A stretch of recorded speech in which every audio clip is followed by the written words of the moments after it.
할렐루야. 오늘부터 다시 에베소서로 돌아가서 교회에 대한 말씀을 계속 나누겠습니다. 교회의 정체와 또 교회가 무엇이고 또 교회는 어떠한 그 원칙을 가지고 하나님께서 세우셨는지 잘 말해주는 서신이 바로 에베소입니다.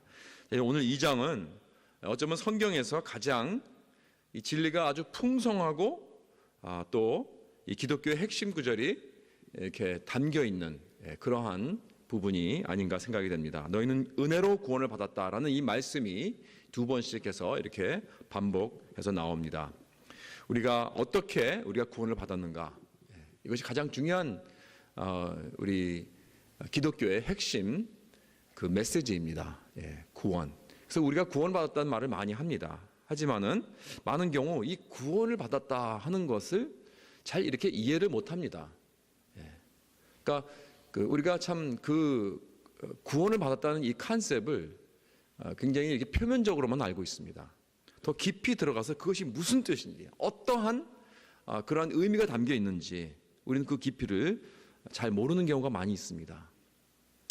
지난주 수요일 날에서도 우리가 예수님의 십자가의 죽으심이라는 그러한 이 말씀도 많이 듣고 생각도 많이 해봤지만 또 그 깊이가 얼마나 그 깊이, 그 내용이, 그 의미가 얼마나 깊은지 우리가 잘 모른다 하는 것을 한번 깨달았습니다. 그리고 좀 더 깊게 우리가 한번 봤습니다. 그래서 많은 경우 우리가 구원을 받았다는 이 위대한 진리를 많은 사람들이 이렇게 표면적으로 껍데기만 알고 있다는 것이 사실입니다. 그래서 구원의 의미를 여기 본문에서 더욱 자세히 그리고 깊이 설명해 주고 있습니다. 여기 본문은 여기 이 문자적으로 한 세 부분으로 나눌 수 있습니다. 1절부터 3절까지는 구원받기 전의 모습입니다. 구원받기 전의 모습은 이러한 상태에 있다 하는 것을 보여주는 것입니다. 그렇기 때문에 우리는 구원이 필요하다는 거예요. 많은 경우 우리가 말씀을 전할 때도 그렇고요, 간증을 할 때도 그렇고 우리들의 문제가 먼저 무엇인지 알아야 됩니다. 그래서 그 문제를 제시하고 나서 이 문제를 어떻게 해결할 것인가, 이것을 말해주는 것입니다. 이 모든 인간의 그 문화적인 그 세계관이 다 그렇습니다. 꼭 어떠한 문제가 있습니다. 그런데 우리 모두가 다 문제가 있는데 이것을 어떻게 해결할 것인가, 그 답이 다 다릅니다. 그런데 이 성경적 세계관은 바로 그거예요. 우리의 문제는 무엇인가? 우리는 죄와 허물로 죽은 자들이다, 이겁니다. 이것을 어떻게 해결할 것인가? 그렇죠? 그래서 1절부터 3절은 뭐냐면은 구원받기 전에 우리의 문제는 무엇인가 하는 것을 보여주는 것입니다.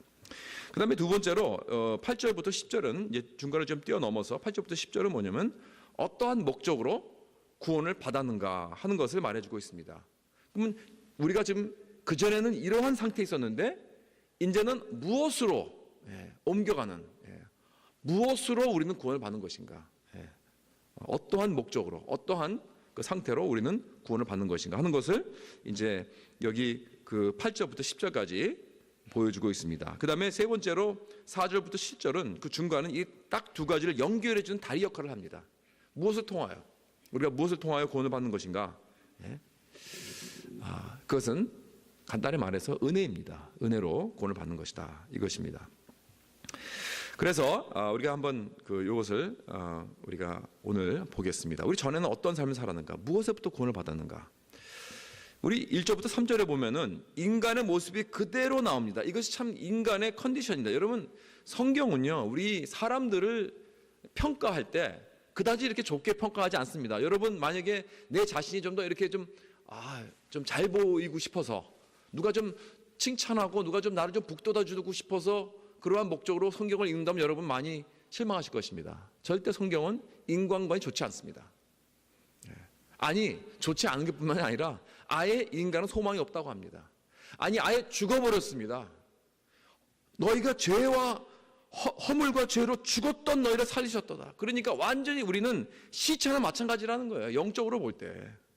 겉으로만 살아있는 모습이지 우리 자체 인간의 모습은 너무나 우리는 참 컨디션은 죽었습니다. 그리고 또 뿐만 아니라 세상 풍조를 따르고 공중에 잡은 권세를 따랐으니라고 했습니다. 그리고 3절에 보면은 또 전에도 우리가 그 가운데서 이 육체의 욕심을 따라 지내며, 그러면서 여기 3번씩 우리는 뭔가 그냥 따라서 간다는 게 이 사실 이 표현이 조금 약합니다. 원래 이 원어를 보면은 굉장히 강한 표현으로 나옵니다. 질질 끌려다, 완전히 포세스가 되어서, 완전히 우리는 지배가 되어서, 뭔가 지배가 되어서 그냥 줄줄 끌려다니는, 아무 힘 없이, 아주 강한 의미가 담겨 있다는 거예요. 모든 게 무엇에 완전히 묶여 있고 강하게 매여서 컨트롤을 완전히 당하는 그러한 상태를 말하고 있습니다. 마치 죽은 시체가 아무 힘도 없어 사람 손에 그냥 질질질질 끌려다니는 것처럼 말입니다. 이것이 죽은 상태라는 거예요. 그러니까 별로 이 말 들으면 기분이 안 좋죠. 내가 그렇게 형편이 없는 그러한 존재인가? 우리가 보기에는 뭔가 우리가 좀 잘났고 좀 자랑할 것이 있고 뭔가 좀 우리가 보여줄 것이 있다고 생각할지 몰라도, 하나님 보시기에는 성경에서 인간을 보는 건, 그 관점은 바로 이런 것이라는 것입니다. 그것이 맞을까요? 틀릴까요? 맞죠. 맞습니다. 그게 사실이에요. 우리는 좀 혼돈하고 있어요. 우리는 착각하고 있어요. 많은 경우.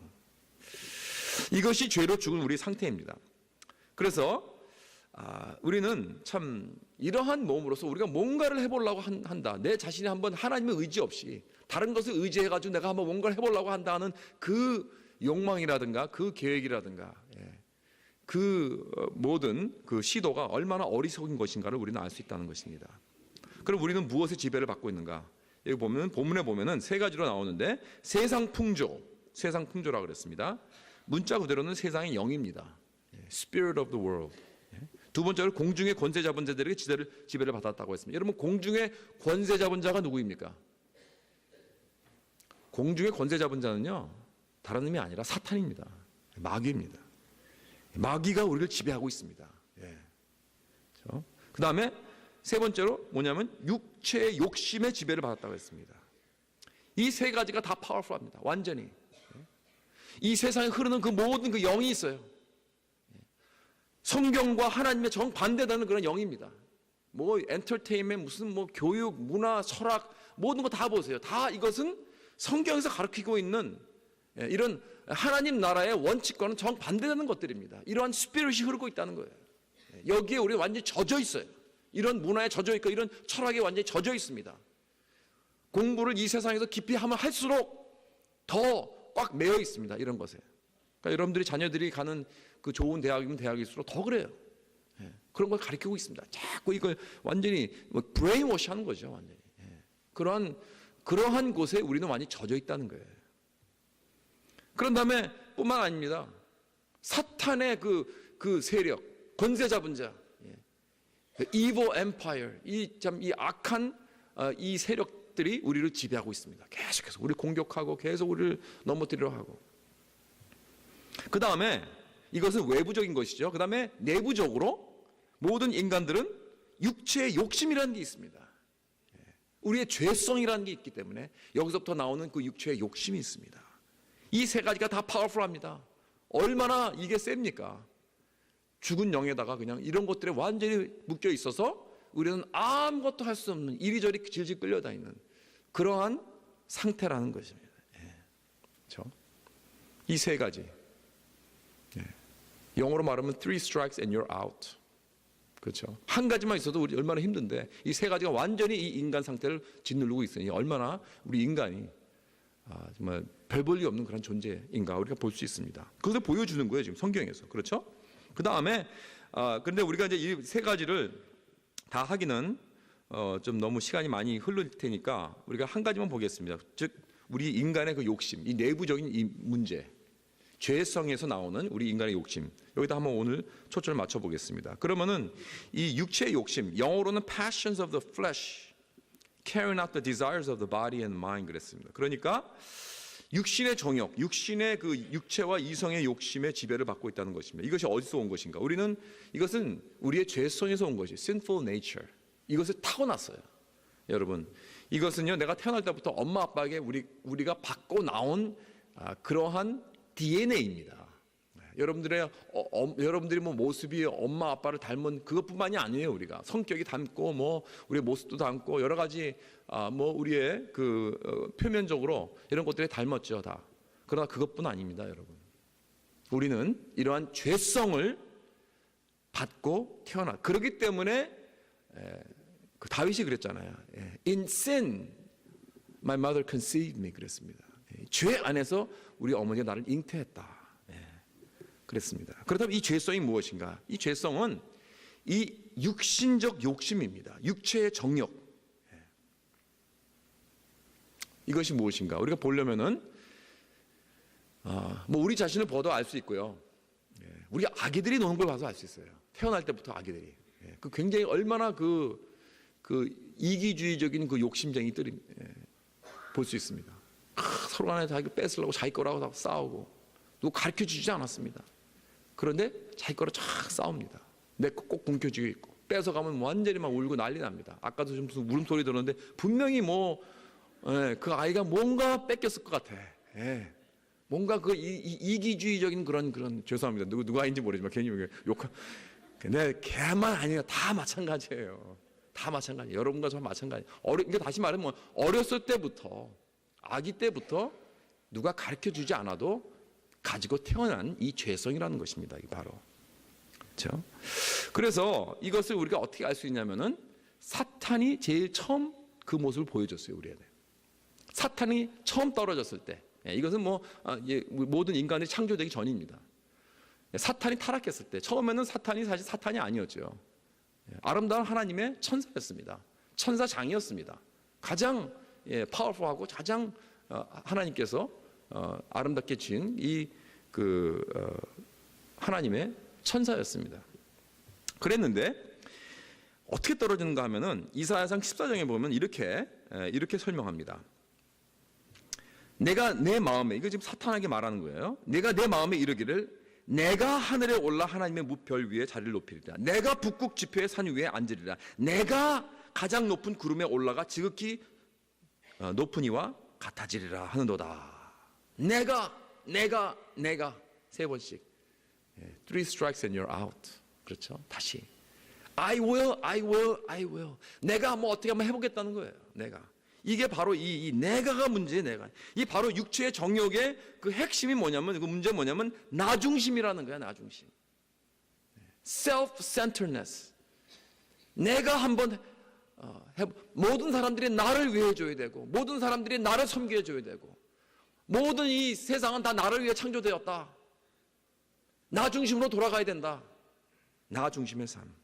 이것이 죄의 근본이라는 것입니다. 그래서 영어로 죄라는 것은 sin이죠. S-I-N에서 바로 가운데 그 레터가 I입니다. I. 그래서 I 문제가 바로 이 죄의 핵심이라는 거예요. self-centeredness. 거기서 모든 그 교만과 자랑과 자기 중심의 자세와 언어와 행동이 나온다는 것입니다. 이것이 사탄의 문제인데 이것을 보면은 바로 이것이 우리의 죄의 문제라는 것을 알 수가 있습니다. 이 자세가 우리를 지배하고 있습니다. 우리는 다 여기에 노예가 되어 있어요. 나 자신에게 노예가 되어 있는 거예요. 이것이 바로 우리의 중독성입니다. 우리의 마음은 이렇게 안으로 굽어져 있습니다. 자꾸 굽어져 있어요. 마치 이 파티에 요거 같이. 보이시죠? 이게 분원이 자꾸 돌아와요. 굽어져요. 왜 그러나 하고 가만히 봤더니 이 안에 철사가 있더라고요. 동그란 철사가 딱 붙어 있으니까 딱 부는데 자꾸 돌아오는 거예요. 그 철사가 바로 우리 죄성입니다. Sinful nature. 자꾸 우리를 갖다가 우리 자신으로 자꾸 들어가게 해요. me. 다 그런 거예요.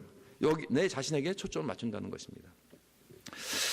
그것은 우리가 언제 잘 알 수 있냐면은 여러분 이렇게 그룹 사진을 보면 내가 들어간 그룹 사진을 보면 알 수 있어요. 그거 보면 탁 볼 때 누굴 제일 먼저 봅니까? 나를 보죠. 나를 보고 내가 잘 나왔으면 그 사진은 잘 나온 거예요. 내가 잘못 나왔으면 그 사진 찍은 사람 잘 찍을 줄 모른다고 그러는데 다시 찍으라고. 이게 죄성입니다. 모든 게 나 중심. 그렇죠? 그래서 기독교 책 중 가장 많이 알려진 그 목적이 이끄는 사람 아시죠? 릭 워런 목사님이 쓴 제일 첫 마디가 어떻게 시작합니까? It's not about you. 그러니까 내가 인생의 목적을 아는 그 가장 큰 첫 단계가 뭐냐면 나에 대한 것이 아니라는 것을 깨달아야 되는 거예요. It's not about you. 인생이라는 건 나에 대한 것이 아니라는 거예요. 내 인생이지만 이것을 알아야 된다는 거예요. 그러나 우리는 이 안으로 굽는 이 내 자아와 내 자신을 항상 의식적으로 또는 무의식적으로 묻는 게 뭐냐면 What's in it for me? 나에게 무슨 어떠한 이익이 있을까? 이것이 나에게 뭘 해줄까? 나에게 도움이 되는 것, 나에게 이득이 되는 것은 무엇인가? 이걸 항상 우리는 여기에 몰려 있는 거예요. 여기에 관심이 쏠려 있어요. 내 편안함, 내 도움을 주는 것, 내 관심이 맞는가? 이것이 인생의 초점이 되는 것입니다. 그래서 우리는 모든 다 이 I problem이 되는 거예요. 그런데요, 이런 이 자기중심적인 우리들은 많은 사람 경우 또한 도덕적으로도 아주 올바르습니다. 뭐 이렇게 난장판 그런 사람들이 아니에요. 저질스러운 그런 사람들이 아니더라. 많은 경우에 굉장히 이 개인 중심, 나 중심, 이기주의적인 사람들이 아주 생각보다는 아주 똑바르습니다. 올바르습니다. 아주 도덕적입니다. 올바른 삶을 사는 거예요. 왜? 그래서 자기가 남보다 낫다는 것을 증명해주기 위해서 사람들에게. 그리고 자기보다 못한 사람은 아주 내려다보고 정죄하고 손가락질합니다. 나는 저 사람들보다 다르다. 그렇죠? 나는 저 사람들보다 나아. 그러면서 큰 소리 떵떵 치는 겁니다. 그리고 남을 도와주고 뭐 사람들이 다 잘 대해줘요. 도와주고요. 막 어려운 사람 도와주고 대접도 잘합니다. 그런데 그 목적은 무엇이냐면 나를 위한 거예요. 그게. 그 사람을 나에게 빚진 자로 만드는 거예요.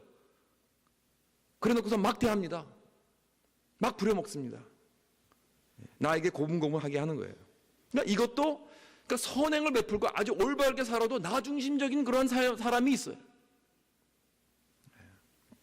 자기 자아, 자기 중심에서 나온 선행입니다. 그러니까 내가 남에게 선행을 하고 어려운 사람을 도와줘도 내가 좋은 친구가 되어줘도 나를 위한 것. 그래서 한 번은 어떤 분이 저에게 찾아와서 저녁 식사를 대접하겠다고 그래요. 그래서 왜 그러냐고 그랬더니 그때 우리 아들 졸업식 때 와서 축복해 주셔서 너무 감사한데 내가 감사한 표현도 못했고 꼭 목사님 저녁 식사 사드릴게요 그러시더라고요. 그래서 괜찮습니다. 뭐 고맙다고 그랬으면 됐지 뭐 그리고 저녁 식사까지 하냐고. 그때 계속 해달라고 만나달라고 해서 제가 정중히 사양했습니다. 근데 한 달 후에 또 전화가 왔어요. 꼭 저녁 식사를 대접해야겠다는 거예요. 그래서 왜 그러시냐고 도대체 무슨 뭐 만나서 얘기할 게 있냐고. 그게 아니래요. 그냥 내 마음이 편해야 그래야지 내가 마음이 편하다는 거예요. 그래서 할 수 없이 나가서 바빠 죽겠는데 귀찮은데 그냥 먹어 드렸습니다. 그리고 돌아오면서 내가 이게 지금 나를 위해서 먹은 건지 저 사람을 위해서 내가 저녁 식사를 먹은 게 혼돈이 되더라고요. 이 사람들은 그래서 많은 경우에 내가 마음이 편해야 하기 때문에 또 남을 대접하는 그러한 경우가 있다는 거예요. 그러니까 이렇게 우리는 나를 위해서 남에게 대접하는 그러한 경우가 있다는 것이죠. 그래서 우리는 이게 선행을 해도 내가 중심이 된다 하는 그러한 경우가 많습니다. 무언가 내가 프루브하고 내가 증명을 해야 되고 내가 목사니까 나는 이렇게 해야 되고 이거 증명해 주는 거죠. 내가 장모이니까 나는 이 정도 해야 되고 어떤 걸 증명하는 것. 그런 위신, 체면 때문에 하는 선행도 많습니다. 그래서 마틴 루터가 그랬습니다. 자기 중심적 사람들 중에 아주 종교적인 사람들이 많다고 그랬습니다. 하나님을 사랑하고 내 자신을 하나님께 드리고 말씀에 순종하고 예배 참석 잘하고 십계명 잘 지키고 항상 정말 교회 열심히 다니면서 내 중심적이고 나를 위해서 이런 종교적인 행위를 할 수 있나요? 물론 할 수 있습니다. 바로 그걸 말하는 거예요. 마틴 루터가.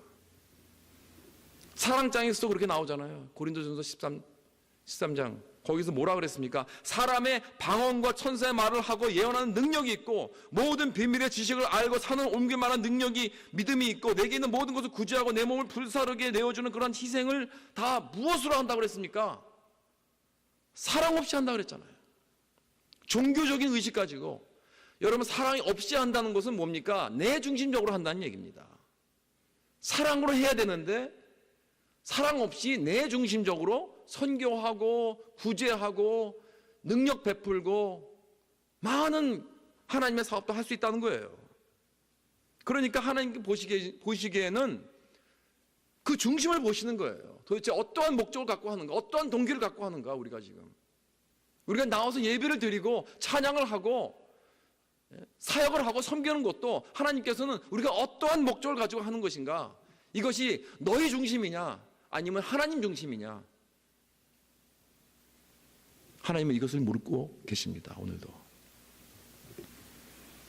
그런데 내가 어떻게 합니까? 그래서 한번 여러분 물어보세요. 여러분 혹시 자신을 물어보실 때 내가 지금 이 나 중심의 신앙생활을 하는 것인가? 아니면 하나님의 중심의 신앙생활을 하는 것인가? 어떻게 알 수 있는가? 그걸 어떻게 알 수 있느냐면요, 일이 내 마음대로 안 될 때 알 수 있어요. 하나님이 내 기도를 들어주지 않으면 내가 떠나가 버립니다. 하나님이 내가 원하는 대로, 내가 계획하는 대로, 생각대로 도와주지 않으면 난 떠나가 버립니다. 하나님, 내가 주님을 위해서 이렇게 섬기고 헌신했는데, 주님의 교회를 위해서 이렇게 내가 희생했는데 이게 뭡니까? 어떻게 나한테 그럴 수 있습니까? 왜 내 기도를 안 들어주십니까? 왜 내가 원하는 이 일이 이루어지지 않는 겁니까? 그러면서 하나님을 원망하고 교회를 원망하고 사람들을 원망하고 떠나갑니다. 그러니까 기독교가 나를 위한 것이었습니다. 하나님을 섬기려고 예수 믿은 게 아니에요. 사랑하는 성도 여러분, 우리가 예수를 다 믿지만요, 그러니까 우리는 계속해서 이렇게 변화해 갑니다. 이 자기 중심에서 우리는 자꾸 이렇게 이런 상태에서 조금씩 그렇게 펴나가려고 이렇게 애를 써요. 그래도 어떨 때 다시 또 탁 돌아옵니다. 이게 쭉 나갔다가 또 탁 돌아오고 가만히 있으면 이게 우리 상태입니다. 사실은 이런 모습들이 자꾸 있습니다. 그렇기 때문에 우리는 크리스천으로서 어떠한 상태, 어떠한 상황에 있어도 어떠한 시츄에이션을 만나도 우리는 이 질문을 해야 됩니다. 내가 내 삶을 줄 것이냐 아니면 나는 받기를 원하고 있는가? 어떠한 시츄에이션에도 내가 그 사람들을 위해서, 그 사람을 위해서 내가 섬길 것이냐 아니면 내가 섬김을 받을 것이냐. 내가 만약에 섬김을 받기 원하고 받을 때마다 누구가 나를 섬겨주길 원하고 그것을 받을 때마다 나는 좀 더 이기주의적인 사람이 되어갑니다. 좀 더 내 중심적이고 내가 좀 더 교만하고 남이 나에게 잘 취급해 주지 않을 때 나는 잘 화낸 사람으로 좀 더 변해버리는 거예요. 그러니까 점점 더 그런 삶은 이 지옥 같은 그러한 삶을, 그러한 불행한 삶을 살게 되는 거예요. 점점 더. 그래서 C.S. 루이스가 그 Great Divorce라는 그 판타시 그 소설책에서 지옥에 대해서 이렇게 설명을 했습니다. 지옥에 있는 사람들은 두 가지 성품이 있다. 하나는 모든 것이 다 자기중심적이다. 그래가지고 자기 도취에 빠진 사람들이라는 거예요. 지옥에 가보니까 완전히 이렇게 다 꼬여 있어요. 이렇게 자기밖에 몰라요. 자기중심이에요. 그러니까 자꾸 그 영혼이 점점 작아져가지고 보이지 않습니다. 사람이 너무나 작아져가지고 쪼드라들어서 보이질 않아요. 그럼 지옥이 막 불타고 이런 데가 아니고 그냥 자기 중심의 사람이 그냥 거기 그러고 있는 거예요. 자기밖에 모르고. 그 다음에 지옥의 다른 성품은 사랑이 없는 것입니다. 사랑이 없어요. 자기만 사랑하고 남을 이용하고 절대로 나누어지지도 않고 남이 잘 되면 질투하고, 그러니까 점점 그 영혼이 메말라 비틀어집니다. 그리고 남에게서 멀리 가서 삽니다. 공 떨어져가지고 다 보기도 싫으니까 혼자 자기 가서. 다들 그래요. 다들. 그래서 옆에 네이버리 굉장히 멀어요. 그게 바로 지옥이라는 거예요. 지옥. 물론 이제 공상 소설이니까 그 사람이 말하는 그 핵심은 뭐냐면은 이 땅에서도 자기 중심, 자기 사랑만 하는 사람들의 그 지옥같이 그런 사람들은 지옥 같은 그러한 삶을 산다는 거예요. 이 땅에서도. 그래서 그런 사람들은 천국에 갈 기회를 있어도 안 간다는 거예요. 왜? 천국은 그런 곳이 아니니까. 자기 중심에 구부러져 있기 때문에. 그러나 반대로 내가 누구를 섬기고 내 삶을 남에게 줄 때 난 좀 더 비이기주의적이고 남중심적인 사람이 되는 것입니다. 그렇죠? 그래서 이 죄성이 이제 자꾸 펴져가지고 구부러진 죄 자꾸 펴져가지고 밖으로 펴지게 되는 것입니다. 이런 삶은 점점 더 세상을 천국 같은 곳으로 만드는 것입니다. 내 삶도 천국 같은 곳으로. 그러면 그렇게 되면은 나는 더욱더 행복한 그러한 삶을 살게 될 줄 믿습니다. 그다음에 두 번째로, 그렇다면 우리는 어떤 목적으로 구원을 얻게 됩니까? For what? To what? 그러니까 하나님은 우리가 구원을 받아서 어떠한 삶을 살기 원하시는가? 여기 8절에 보면은 크리스천이라면은 우리가 다 한 번쯤은 암송해 볼 그런 구절이 나오죠. 너희는 그 은혜에 의하여 믿음으로 말미암아 구원을 받았으니 이것이 너에게서 난 것이 아니요 하나님의 선물이라. 그렇죠? 여기서 뭐라고 하는 겁니까? 이것은 우리가 구원을 받은 것은 우리가 잘나서가 아니라는 거예요. 우리가 선해서도 아닙니다. 우리의 업적도 아닙니다. 우리의 출신도 아닙니다. 우리 어느 것도 아니라 이것은 하나님의 선물이다 그랬습니다. 선물이라는 것은 내가 뭘 노력해서 한 것도 아니고 내가 얻은 것도 아닙니다. 내가 많이 노력해서 얻은 것이라면 그거는 삭시죠. 그건 earning이죠. earning. 그러나 선물이라는 것은 내가 아무것도 받을 권리도 없고 받을 자격도 없고 가치도 없는데 그냥 받은 거예요. 그게 선물이잖아요. 그러니까 은혜죠. 그래서 만약에 하나님께서 말씀하시는 건 이겁니다. 이 구절에서 은혜도 선물이고 믿음도 선물이고 구원도 선물이라면은 그 외 모든 것은 다 선물 아니냐? 안 그렇습니까?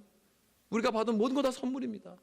나의 건강, 나의 가족, 나의 관계, 뭐 내가 가지고 있는 모든 것 다, 나의 지혜, 나의 배경 다 선물이에요. 선물. 그 마인드셋 가지고 그 선물이라는 그 관점을 가지고 살아간다면은 그렇다면은 나는 절대 자랑하는 그러한 사람이 되지 않을 것이다. 내가 뭘 자랑하겠습니까? 그렇잖아요? 선물을 왜 자랑합니까? 얼마나 어리석습니까? 선물을 준 사람을 자랑을 해야죠. 선물을 주신 분을 자랑해야죠. 우리는 자꾸 선물을 자랑하고 있다니까요. 우리는 그게 얼마나 어리석은 것인지 우리에게 보여주는 것입니다. 행위에서 난 것이 아니니 이는 누구든지 자랑하지 못하게 함이라. 9절에 그랬잖아요. 여러분 은혜를 아는 사람은요 모든 것이 다 선물이다, 다 은혜다 라고 생각하는 사람 자기를 자랑하지 않습니다. 내 믿음도 내 구원도 다 선물이라는 것을 믿는 사람은 절대로 자랑하지 않습니다. 그런데 이 자랑이란 말이 우리 의미가 좀 더 이것을 더 디파인 할 필요가 있습니다. 이 정의를 내릴 필요가 있어요. 우리가 보통 자랑하면 뭐야? 자식 자랑, 그렇죠? 뭐 뭐 이뤄놓은 거 자랑, 뭐 자랑, 그렇죠? 내가 뭐 이겼다. 그럼 어저께도 무슨 골프 대회 나와가지고 와, 뭐 자랑할 게 많더라고요. 보니까 뭐 무슨 뭐 장타상, 우리 이관선 장로님 장타상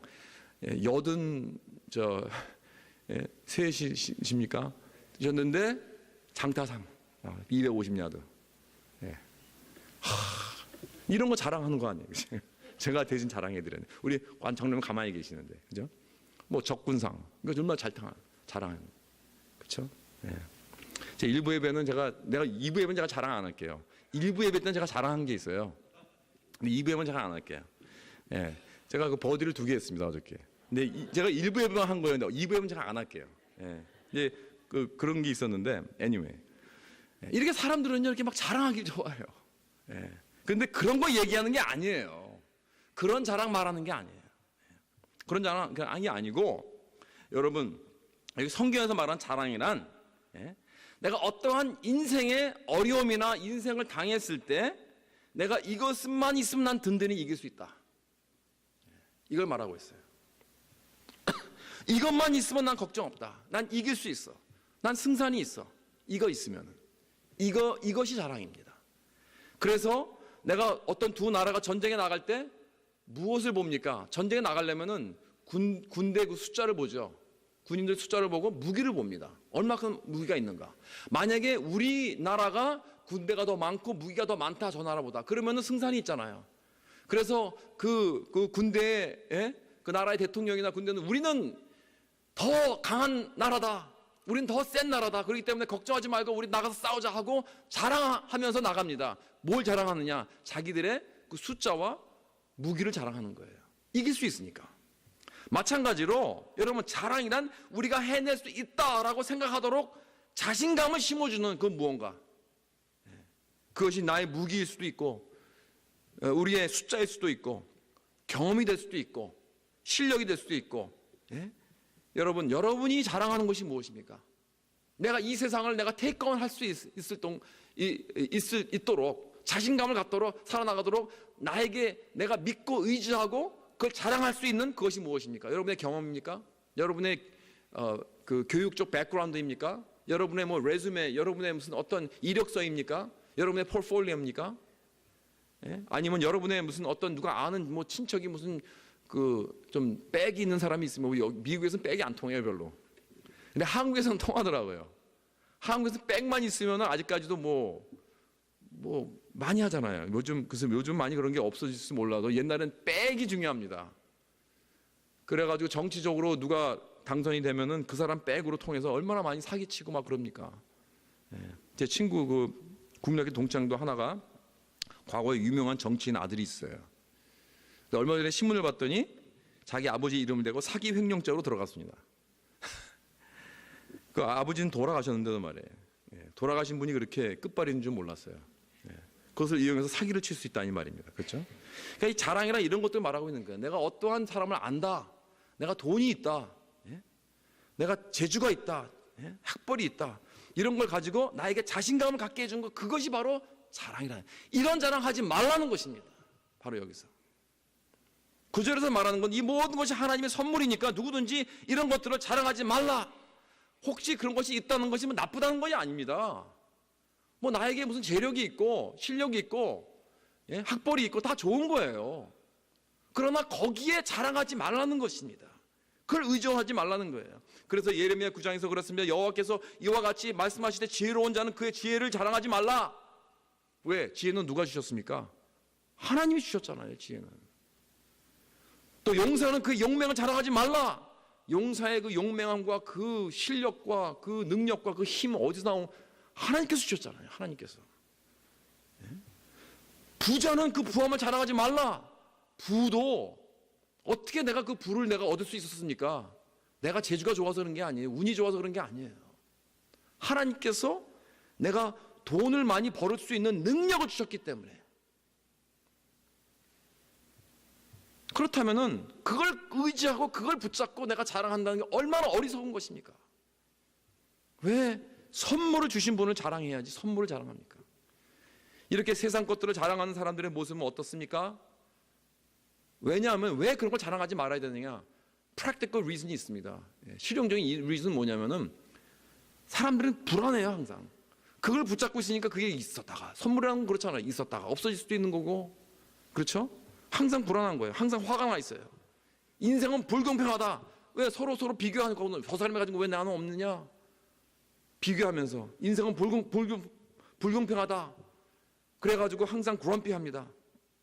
나는 더 좋은 대접을 받아야 되는데, 난 그럴 자격이 있는데 자꾸 자기 중심이 돼버리는 거예요. 내가 얼마나 많이 노력했는데 왜 나는 노력한 대가가 안 나오느냐? 이 세상에서 자랑할 것을 찾는 사람들은, 그리고 또 남의 약함을 허용하지 못합니다. 나의 연약함, 남의 그 실수하고 잘못한 것들 허용 못합니다. 그런 사람들 내려다봅니다. 나와 다른 사람들, 다른 인종, 다른 문화, 다른 종교, 다른 사람들을 경멸하고 다 내려다보고 받아주지 않습니다. 왜 그렇습니까? 왜냐하면 나와 같은 죄인을 예수 그리스도의 은혜로 말미암아 나 대신 십자가에서 돌아가신 예수 그리스도의 그 은혜를 모르기 때문에 그래요. 그러나 반대로 내가 오직 은혜로 구원받은 죄인이라는 것을 아는 사람은 절대로 남을 비하하지 않습니다. 남을 함부로 대하지 않습니다. 나와 다르고 나보다 못하다고 경멸하지 않습니다. 은혜로 구원받았고 모든 것이 다 선물이라고 생각하는 사람들은 용서할 수 있어요. 그 사람이 실수해도 용서할 수 있습니다. 받아줄 수 있습니다. 물론 용서라는 말이 쉬운 말은 아닙니다. 여러분들도 아직도 용서 못하는 분들 있을 거예요. 아마. 뭐 말로는 한다 그러죠. 뭐 용서는 하지요 제가. 그러면서 안 해요. 마음은. 말로는 용서하지요. 그러면서 안 놔줘요. 붙들고 있어요. 왜냐하면 체면상 용서는 해야 된다고 하니까. 크리스찬인데.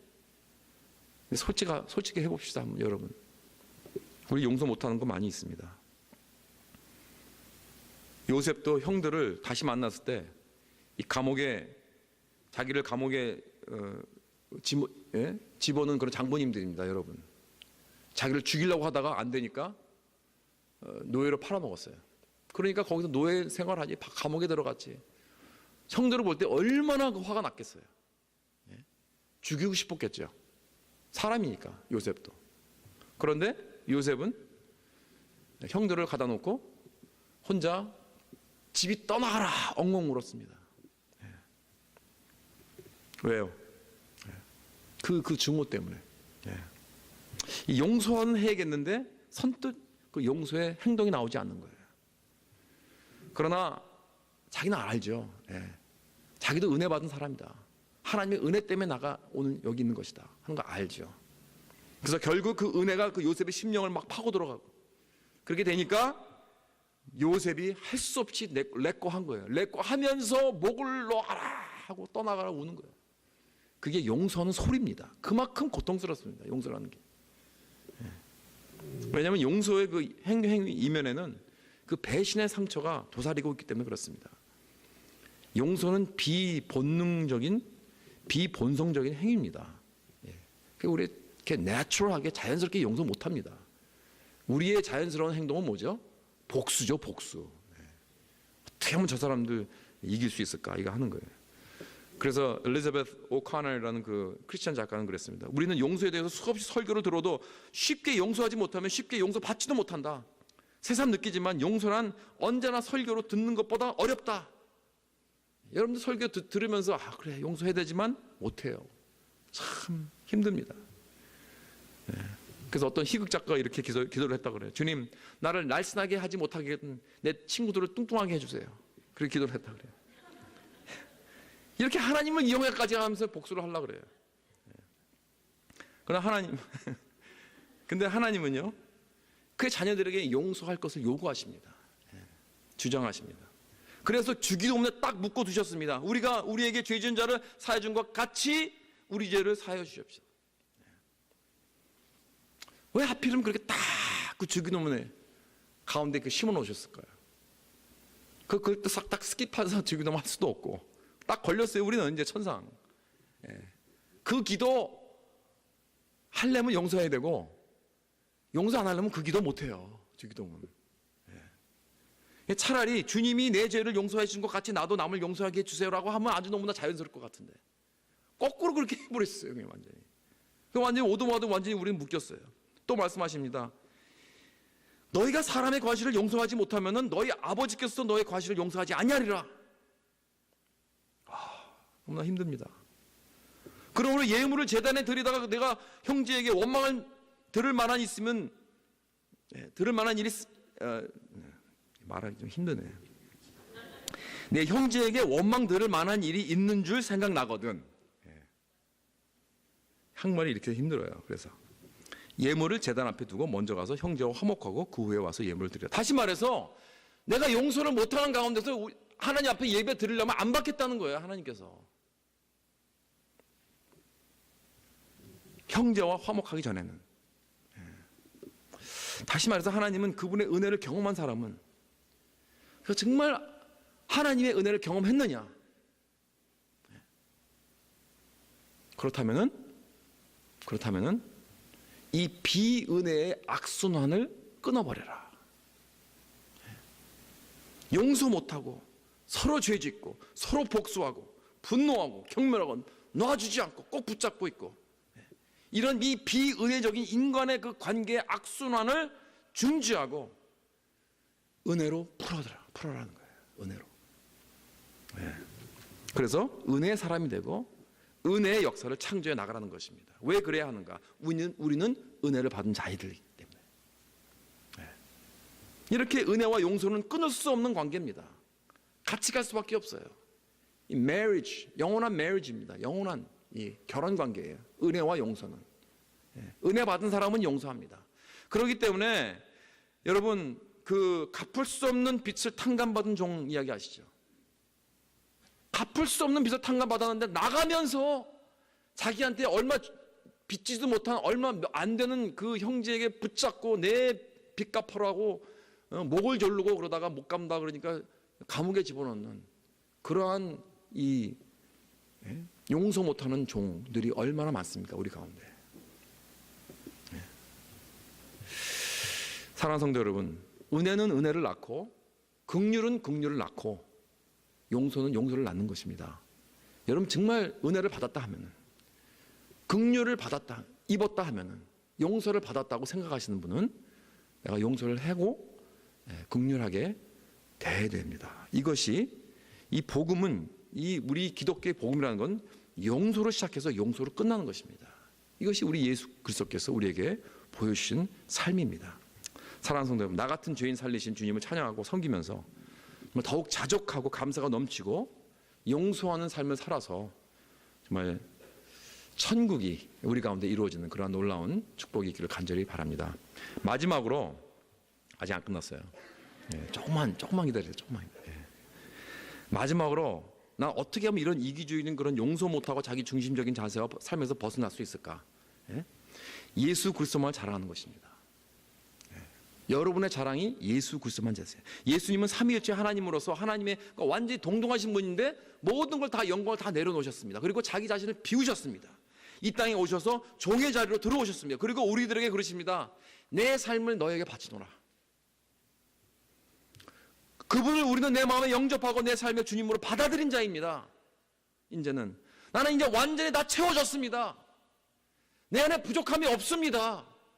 예수님을 다 채워줬어요. 나의 근심 걱정, 나의 죄의식, 나의 죄책감, 나의 연약함, 나의 필요, 모든 것이 다 예수님으로 채워졌습니다. 이제 할렐루야. 믿습니까? 뭐가 더 필요하세요? 뭘 더 자랑하세요? 다른 것들을. 예수 외에 다른 거 자랑할 필요 없잖아요. 그렇다면 이 세상 어느 곳에 가서 자랑할 것, 의지할 것 찾을 필요가 더 이상 없다는 거예요. 오직 나의 자랑은 예수 그리스도. 내가 오직 예수만 자랑할 때 다른 모든 자랑할 수 있는 그런 조건들은 다 없어집니다. 다 깨어져 버립니다. 내가 이 세상 어느 그 무엇을 의지하며 자신감을 가질 필요가 더 이상 없는 것입니다. 나의 삶을 대면하고 미래를 맞이할 때 필요한 나의 자신감, 나의 의지할 때가 이제는 무엇입니까? 아무것도 없어요. 내 재산도 아니고 내 자녀들도 아니고 내 건강도 아니고 아무것도 아닙니다. 오직 예수 그리스도. 예수 그리스도께서 내 삶에 오셔서 내 삶을 너에게 주겠다. 우리는 그래서 받아들였습니다. 그래서 사도 바울이 갈라디아서 6장 14절에 그러나 내게는 우리 주 예수 그리스도의 십자가 외에는 결코 자랑할 것이 없으니 그리스도로 말미암아 세상이 나를 대하여 십자가에 못 박히고 내가 또한 세상을 대하여 그러하니라 그랬습니다. 여러분 지금 무엇을 자랑하고 계십니까? 내가 십자가 외에 다른 것을 자랑하고 있다면, 다른 것을 의지하고 있다면은, 내가 다른 것에 내가 자신감을 가지고 있다면은 여러분 다 내려놓으시고 십자가를 바라보시기 바랍니다. 거기서 예수 그리스도가 우리를 위해 이미 다 전쟁을 다 마치셨습니다. 거기서 예수 그리스도가 창을 대신 봐주셨고 거기서 다 그 못과 가시로 다 찔리셨습니다. 완전히 나에게 삶을 주셨습니다. 자기를 비우고 거기서 없어졌어요. 예수님은. 오직 예수 그리스도를 바라보시기 바랍니다. 그리고 오직 예수 그리스도와 십자가만 저와 여러분의 자랑이 되는, 그래서 우리 삶이 놀랍게 주님 앞으로 풍족한 그런 천국의 놀라운 그 축복을 누리는 그런 저와 여러분 되시길 주님의 이름으로 축원합니다.